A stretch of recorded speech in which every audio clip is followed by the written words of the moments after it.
Hello everyone, welcome to topper tricks. আজকে আমরা যে টপিকটা আলোচনা করব সেটা হচ্ছে ন্যারেশন চেঞ্জ। আজকে আমরা ন্যারেশন চেঞ্জের উপরে বিভিন্ন ট্রিক্স এবং টিপস এবং বেসিক থেকে কিভাবে আমরা ন্যারেশন চেঞ্জ শিখব সেটার ব্যাপারে আলোচনা করব। তার আগে আমি বলবো যে যারা যারা এখনো সাবস্ক্রাইব করনি তারা সাবস্ক্রাইব করে নাও এবং বেল আইকনটাকে টিপে নোটিফিকেশন পাওয়ার জন্য বেল আইকনটাকে টিপে দাও এবং যত বেশি বন্ধু। প্রথমে আমাদেরকে জানতে হবে যে সেন্টেন্স কি। তাহলে মনে রাখবে যে যখনই আমরা সেন্টেন্সের কথা বলবো তখন সেন্টেন্স যেটা কমপ্লিট আইডিয়াস বোঝায়, সেন্টেন্স যেটা একটা সেন্স থাকে, সেন্টেন্স ফিলিংস থাকে, সেন্টেন্সে একটা অবশ্যই মানে থাকবে। তাই sentence expresses all of this. এবং যখনই সেন্টেন্সের কথা বলবো ইংলিশ ল্যাঙ্গুয়েজে তখন তোমরা মনে রাখবে যে যে স্ট্রাকচারটা আমরা ফলো করব সেটা হচ্ছে সাবজেক্ট, ভার্ব আর অবজেক্ট। সাবজেক্ট, ভার্ব আর অবজেক্ট। কেন? এবার আমাদের এইখানে কনফিউশন কেন আসে, কেন আমরা এত ইংলিশটাকে কঠিন ভাবতে লাগি, ভাবি যে ইংলিশটা খুবই কঠিন। কিন্তু তোমরা জানবে যে ইংলিশ হচ্ছে সবচেয়ে সহজ ল্যাঙ্গুয়েজ। অক্সফোর্ড ডিকশনারি বলছে ইংলিশ ইজ ইজিয়েস্ট ল্যাঙ্গুয়েজ। কেন?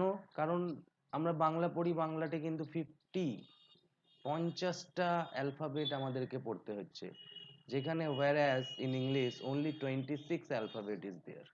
তাহলে ইংলিশের ক্ষেত্রে মাত্র 26। কিন্তু কেন?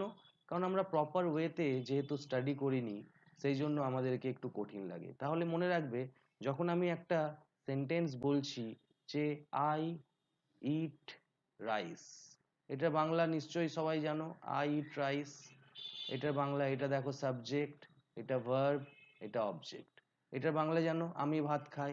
এবার যখনই আমি লিখছি আমি ভাত খাই, যখনই আমি লিখছি আমি ভাত খাই, তখন দেখো এইখানে খাইটা ছিল মাঝখানে, কিন্তু বাংলার ক্ষেত্রে চলে যাচ্ছে কিন্তু লাস্টে।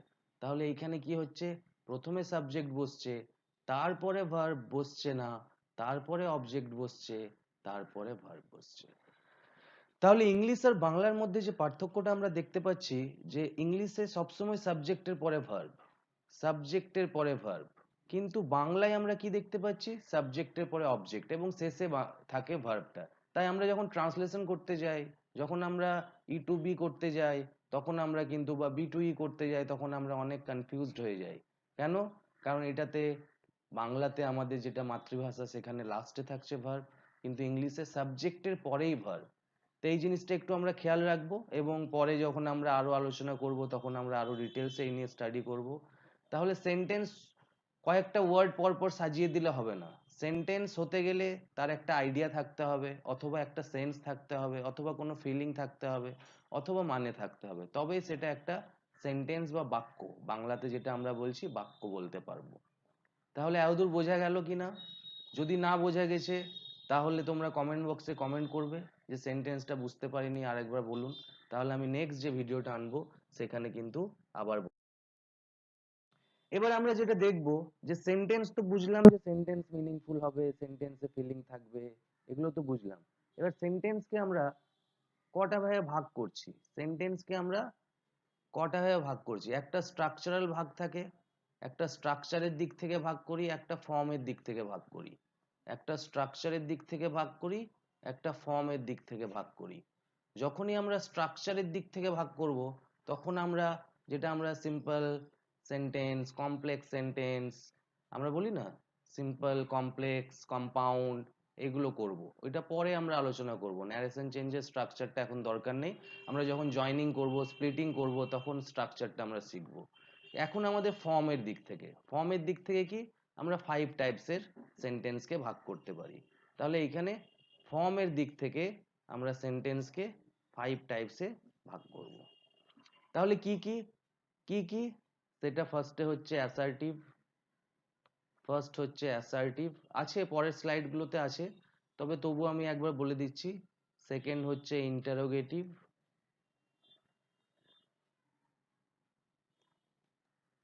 থার্ড হচ্ছে অপটেটিভ, নেক্সট হচ্ছে ইম্পারেটিভ, নেক্সট হচ্ছে এক্সক্লেমেটরি। ঠিক আছে, তাহলে ফার্স্ট হচ্ছে অ্যাসার্টিভ, তারপরে হচ্ছে ইন্টারোগেটিভ, তারপরে হচ্ছে অপটেটিভ, তারপরে হচ্ছে ইম্পারেটিভ, তারপরে হচ্ছে এক্সক্লেমেটরি। অ্যাসার্টিভ সেন্টেন্স মনে রাখবে যে কোনো সেন্টেন্স যেখানে আমরা ফুল স্টপ পাচ্ছি।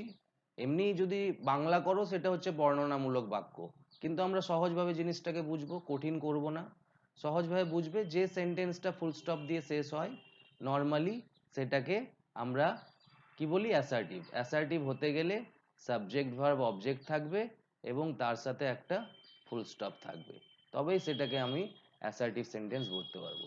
ইন্ট্রোগেটিভ তো জানি, যে সেন্টেন্সে প্রশ্ন চিহ্ন থাকবে সেটাই হচ্ছে ইন্ট্রোগেটিভ। আর অপটেটিভ, অপটেটিভ 90% ক্ষেত্রে মনে রাখবে মে দিয়ে শুরু হবে এবং লাস্টে ফুল স্টপ থাকবে। ইম্পারেটিভের ক্ষেত্রে খুবই সোজা, ভার্ব দিয়ে শুরু হবে, ভার্ব দিয়ে শুরু হবে, সাবজেক্ট হিডেন থাকবে এবং খুবই ছোট ছোট সেন্টেন্সগুলো শর্ট হবে, সেন্টেন্সগুলো শর্ট হবে, ছোট্ট ছোট্ট সেন্টেন্স। আর এক্সক্লেমেটরি জানি, যেগুলোতেই নোট অফ এক্সক্লেমেশন থাকবে বা বিস্ময়সূচক চিহ্ন থাকবে সেটাই এক্সক্লেমেটরি সেন্টেন্স। তাহলে আমরা সেন্টেন্স বুঝলাম, সেন্টেন্সের টাইপ ইন ফর্ম বুঝলাম, তারপরে বুঝলাম টাইপে অ্যাসার্টিভ। অ্যাসার্টিভ কোনগুলো, বর্ণনামূলক, যেটাতে একটা সাবজেক্ট, একটা ভার্ব, একটা অবজেক্ট অবশ্যই থাকবে এবং ফুল স্টপ দিয়ে শেষ হবে। ইন্ট্রোগেটিভ বুঝলাম, নোট অফ ইন্ট্রোগেশন থাকবে। তারপরে অপটেটিভ সেন্টেন্স, যেটা ম্যাক্সিমাম ক্ষেত্রে মে দিয়ে হবে, যেটা এক্সেপশন সেটা আমরা পরে পরে আলোচনা করব, কিন্তু আগে বেসিকটা তৈরি হয়ে নাও। বেসিকটা কি করে চিনবো, তাহলে মে দিয়ে থাকবে এবং লাস্টে ফুল স্টপ থাকবে। সচরাচর মেটা হচ্ছে মোডাল এবং মে দিয়ে শুরু হলে ইন্ট্রোগেটিভ সেন্টেন্স হয়, কিন্তু অপটেটিভ হতে গেলে লাস্টে ফুল স্টপ থাকবে। নেক্সট হচ্ছে ভার্ব দিয়ে শুরু হবে, ছোট্ট ছোট্ট সেন্টেন্স হবে, যেমন open the fire, obey your teachers, please give me a glass of water বা please give me a pen. তাহলে এগুলো কি, ছোট্ট ছোট। ওবে ইউর টিচার্স, ওবেটা কি, ওবেটা এখানে ভার্ব, এখানে হিডেন আছে, সাবজেক্ট নেই। ঠিক আছে, তাহলে সেগুলোকে আমরা বলবো ইম্পারেটিভ সেন্টেন্স। নেক্সট হচ্ছে এক্সক্লেমেটরি, বললাম বিস্ময়সূচক চিহ্ন থাকবে। তাহলে এতদূর বোঝা গেছে। বারবার বলছি, যদি কোনো জায়গায় বুঝতে না পারো তাহলে অবশ্যই কিন্তু কমেন্টে কমেন্ট করে জানাবে। Next, which one is not the type of sentence. তাহলে আমি বললাম interrogative sentence, optative sentence, imperative sentence. অ্যাফার্মেটিভটা হচ্ছে হ্যাঁ বাচক বাক্য, কিন্তু ফর্ম হিসেবে সেন্টেন্সকে আমরা অ্যাফার্মেটিভে ভাগ করি না।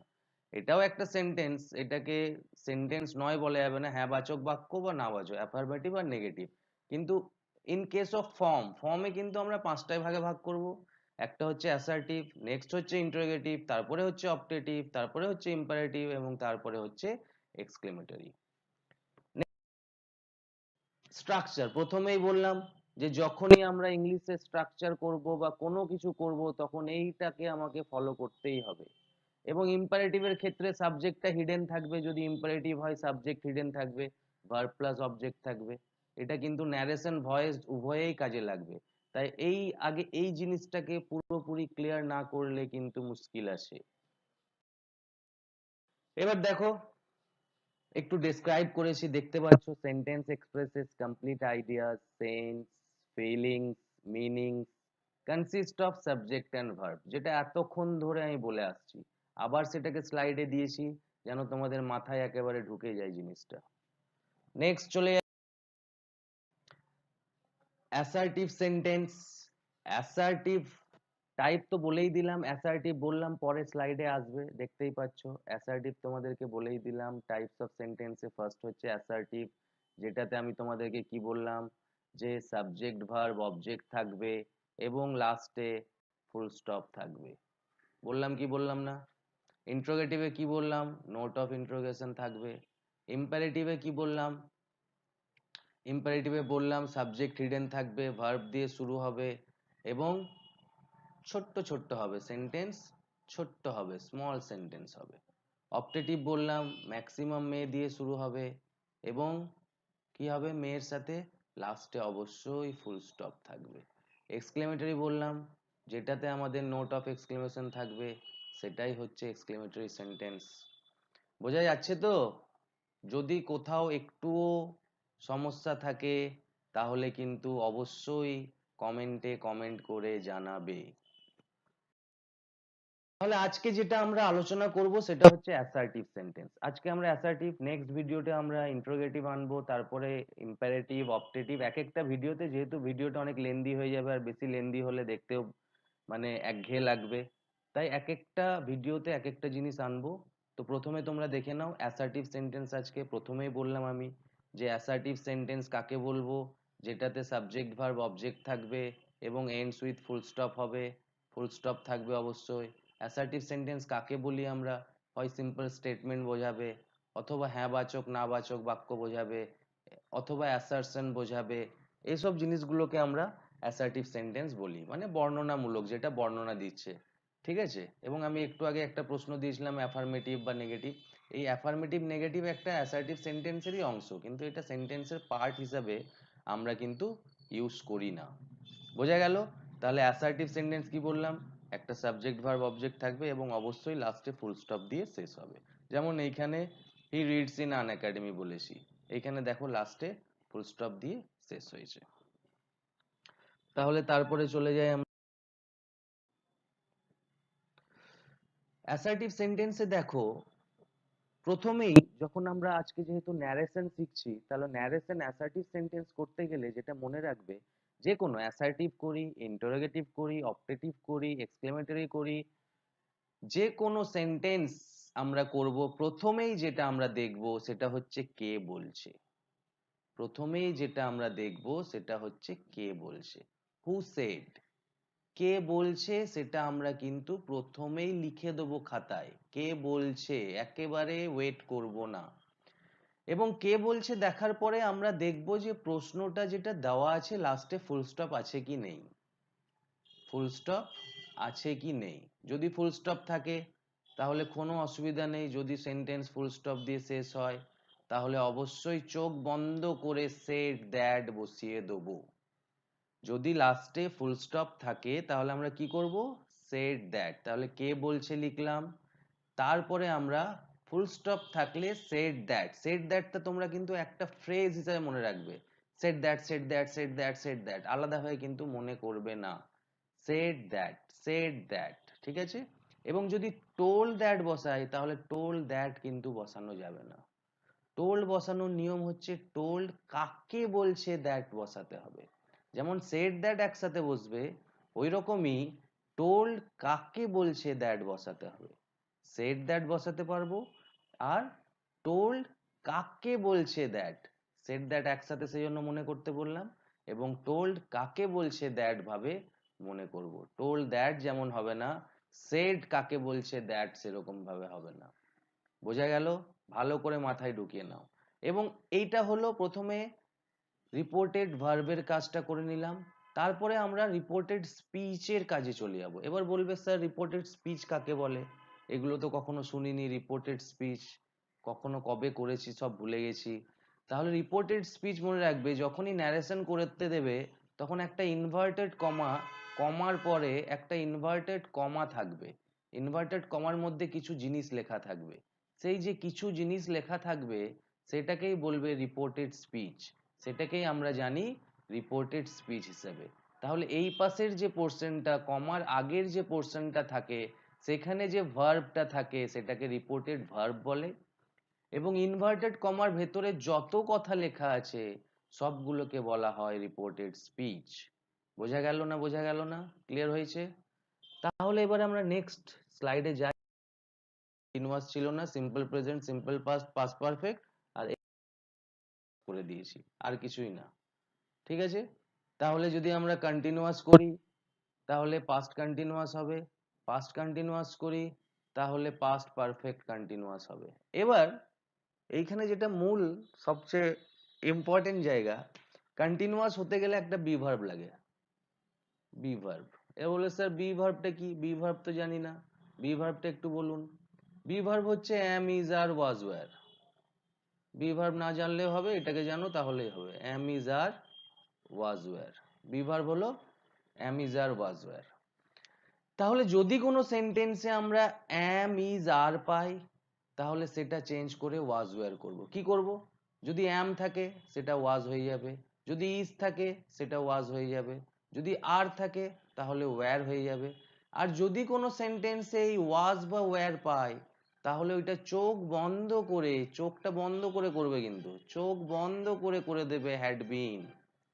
was বা were দেখলে আমার টেন্স জানার দরকার নেই ন্যারেশন চেঞ্জ করতে গেলে, জানতে পারলে তো খুবই ভালো, আমি টেন্সের ক্লাসও নিয়ে আসবো। কিন্তু এটা বোঝো তোমাদের যে যদি কোনো সেন্টেন্সে আই এর সাথে অ্যাম যায়, আমরা জানি আই এর সাথে অ্যাম যায়, থার্ড পার্সনের সাথে ইজ বা ওয়াজ যায়, এগুলো তো আমরা শিখেছি, এগুলো আমিও শেখাবো আবার।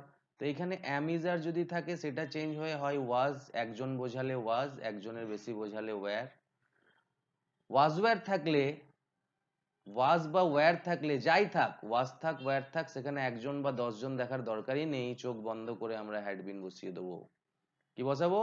হ্যাড বিন বসিয়ে দেবো। আর যদি হ্যাড বিনই দেওয়া থাকে তাহলে কিন্তু কিচ্ছু করতে হবে না, হ্যাড বিনটা হ্যাড বিনই থেকে যাবে, হ্যাড বিনটা হ্যাড বিনই থেকে যাবে। ক্লিয়ার? এবার তারপরে যেটা হচ্ছে, এটা তো আরো সোজা, জল একেবারে যাকে বলে। এটা মনে রাখবে, যদি কোনো সেন্টেন্সে হ্যাজ বা হ্যাভ থাকে, যদি কোনো সেন্টেন্সে হ্যাজ বা হ্যাভ থাকে তাহলে সেটা চেঞ্জ করে চোখ বন্ধ করে হ্যাড করে দেবো। তাহলে কি বললাম? যদি কোনো সেন্টেন্সে ওয়াজ ওয়্যার থাকে তাহলে সেটা চেঞ্জ করে হ্যাড বিন করে দিচ্ছি, তাহলে সেটা চেঞ্জ করে হ্যাড বিন করে দিচ্ছি। যদি কোনো সেন্টেন্সে হ্যাজ বা হ্যাভ থাকে তাহলে সেটা চেঞ্জ করে হ্যাড করে দিচ্ছি। বোঝা গেল? ক্লিয়ার? এবার এইখানে আমার একটা প্রশ্ন তোমাদের কাছে, যে আমি কোথায় হ্যাভ বসাবো আর কোথায় হ্যাজ বসাবো? হ্যাজ আমরা কোথায় বসাবো আর হ্যাভ কোথায় বসাবো? তাহলে এখানে মনে রাখবে, অনেকের মধ্যে এই কনফিউশনটা হয়ে যায়, আই, ইউ এবং যত এস দেওয়া বাক্য আছে, যত এস দেওয়া শব্দ আছে, বাক্য বলা ভুল হবে, যত এস দেওয়া শব্দ আছে সেক্ষেত্রে আমরা হ্যাভ ইউজ করব।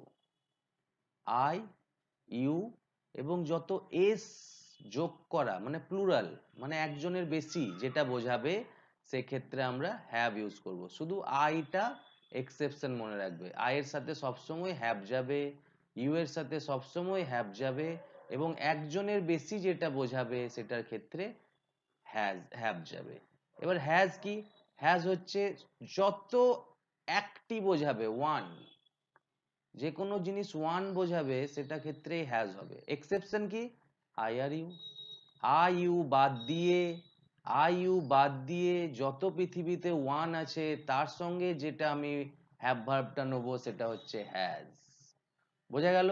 আরেকবার বুঝিয়ে নাও, আই ইউ এবং সমস্ত প্লুরালের ক্ষেত্রে আমরা হ্যাভ ইউজ করব, এবং ওয়ান এর ক্ষেত্রে আমরা একটি বোঝালে আমরা হ্যাজ ইউজ করব। বাদ যাবে কোনটা? আই আর ইউ, আমি আর তুমি, কারণ ইউটা তো তুমি তোমরা দুটোতেই ব্যবহার হয়, তাহলে আই আর ইউ এর ক্ষেত্রে আমরা হ্যাজ ইউজ করব। এবং হ্যাড থেকে কিন্তু কোনো চেঞ্জ হবে না, যদি পরীক্ষায় বা প্রশ্নতে শুধু হ্যাড থাকে তাহলে হ্যাড থেকে হ্যাডই থেকে যাবে, হ্যাড থেকে হ্যাডই থেকে যাবে। নেক্সট যেটা দেখো, মোডালস, খুবই ইম্পর্টেন্ট জায়গা এবং খুবই ইন্টারেস্টিং জায়গা। মোডালসে তোমরা মনে রাখবে, মোডালসের ক্ষেত্রে আমরা কিন্তু, মোডালসের ক্ষেত্রে পাস্টে করতে হবে, কিছুই করতে হবে না, সেটা হচ্ছে পাস্টে করতে হবে, মোডালসের ক্ষেত্রে পাস্টে করতে হবে। যেমন যদি শ্যাল উইল থাকে তাহলে শুড বা উড করব, কিন্তু এইখানে আমি সবাইকেই বলি যে শুডটাকে অ্যাভয়েড করবে। শুডটাকে অ্যাভয়েড করবে এই জন্যই কারণ শুড মানে আমরা উচিত হিসাবে ব্যবহার করি, শুডটা আমরা উচিত হিসাবে ব্যবহার করি। তাহলে শ্যাল থেকেও আমরা উড করে দেবো, আর উইল থেকেও আমরা উড করে দেবো, শুডটা আমরা অ্যাভয়েড করব। মে থেকে আমরা কি করব? মাইট করব। ক্যান থেকে আমরা কি করব? কুড করব। তাহলে বোঝা যাচ্ছে তো, না বোঝা যাচ্ছে না? যদি না বুঝতে পারো তো কমেন্টে কমেন্ট করে জানাবে যে এই জায়গাটা বুঝতে পারলে। এবার যেটা আমাদের টাইম এন্ড প্লেসে একটু আমাদের মুশকিল হয়, কখনো কখনো ভুলে যায়, তো সেটা একটু জেনে নাও, একটু মাথায় রেখে নাও যে যদি কোনো সেন্টেন্সে টুডে থাকে তাহলে দ্যাট ডে করতে হবে, যদি কোনো সেন্টেন্সে টুমরো থাকে তাহলে নেক্সট ডে করতে হবে, যদি কোনো সেন্টেন্সে yesterday থাকে তাহলে the previous day করতে হবে, যদি কোনো সেন্টেন্সে tonight থাকে তাহলে that night করতে হবে, যদি কোনো সেন্টেন্সে লাস্ট থাকে the previous করব, হেয়ার থেকে দেয়ার করব, দিস থাকলে দ্যাট করব, দিস থাকলে দোজ করব, এগো থাকলে বিফোর করব, নাও থাকলে দেন করব। তাহলে এবার বলবে যে তাহলে যদি দ্যাট ডে থাকে, প্রশ্নটা হলো টুডে থেকে তো স্যার দ্যাট ডে করে দিলাম, তাহলে যদি দ্যাট ডেটাই থাকে তাহলে কি করব?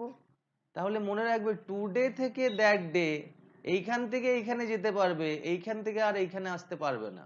দ্যাট ডে থাকলে দ্যাট ডেই হবে, কোনো চেঞ্জ হবে না।